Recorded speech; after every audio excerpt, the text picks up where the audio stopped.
What's up, guys? Sonny Yee here.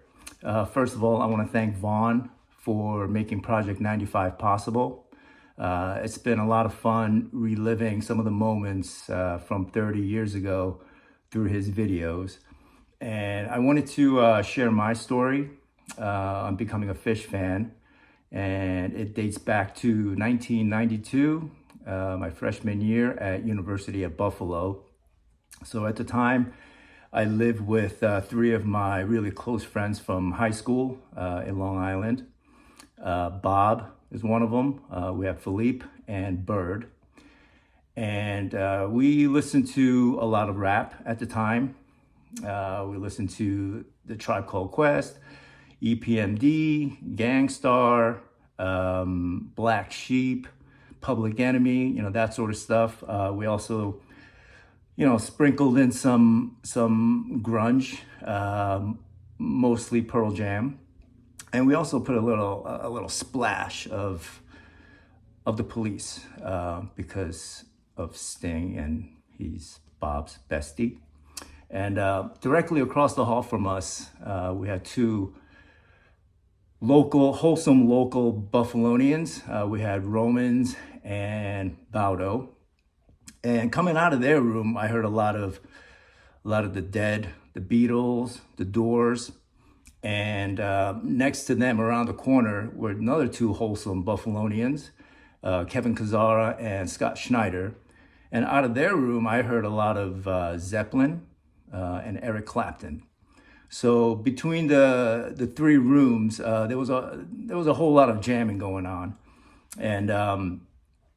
and it could have been that year, but definitely sophomore year. But whenever we hung out in Roman's room, just in the background, you would hear Fish. I believe some of the songs from the Junta album, and I didn't know what to make of it in the beginning. It was hard. The music was hard to listen to. You just had a lot of different influences, like jazz and classical and theatrical, stuff that I couldn't really digest or relate to. It was really difficult. But I think initially it could have been the lyrics, the silliness of the lyrics that kind of drew me in. I remember for the first time listening to Lengthwise, and I'm like, what is this? A song about different sleeping positions. When you're there, I sleep lengthwise, and when you're not, I sleep diagonal in my bed. WTF kind of song is this? But it was funny. So then you just start to, whenever we're hanging out, Fish is in the background.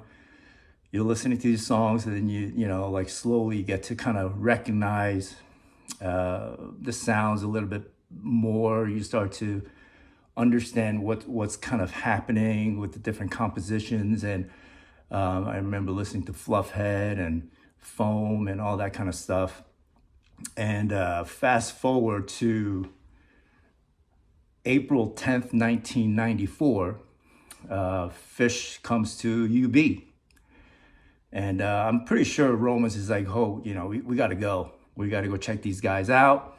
So we're like, all right, let's do it. And then, we went.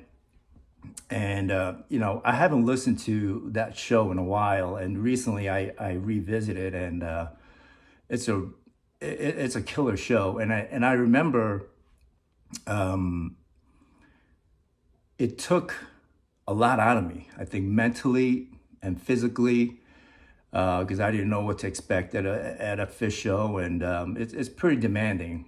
And the one moment that really kind of grabbed me by the balls, if you will, and just kind of pulled me in was Harry Hood, and that was a closer for the second set.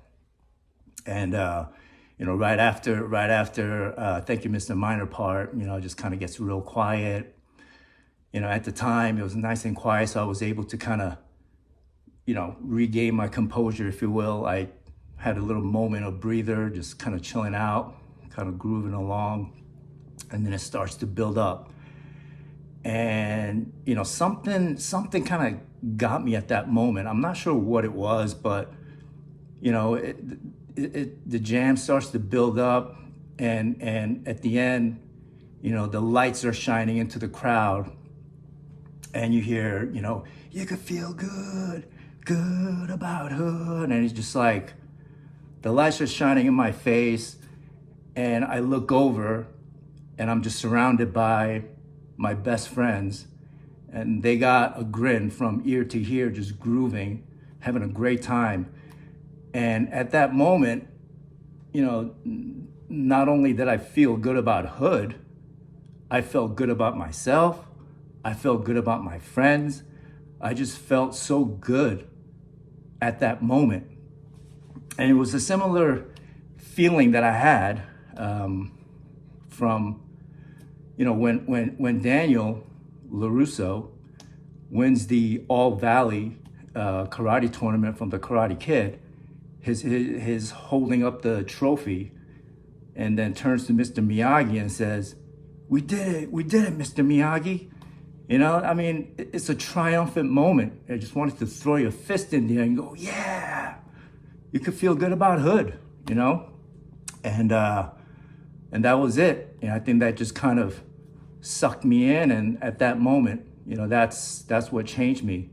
And I don't have a whole lot of stuff, memorabilia from that year, but I did find these 2 ticket stubs.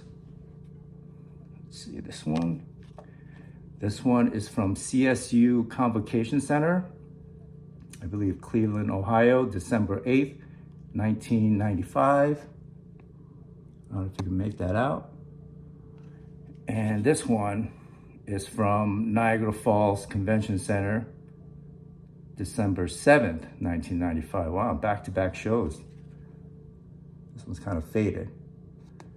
And cool thing about this, not only did this ticket cost me 20 bucks, it also came with a BOGO sale from Sterling Opticals. You could get your vision checked out and get a free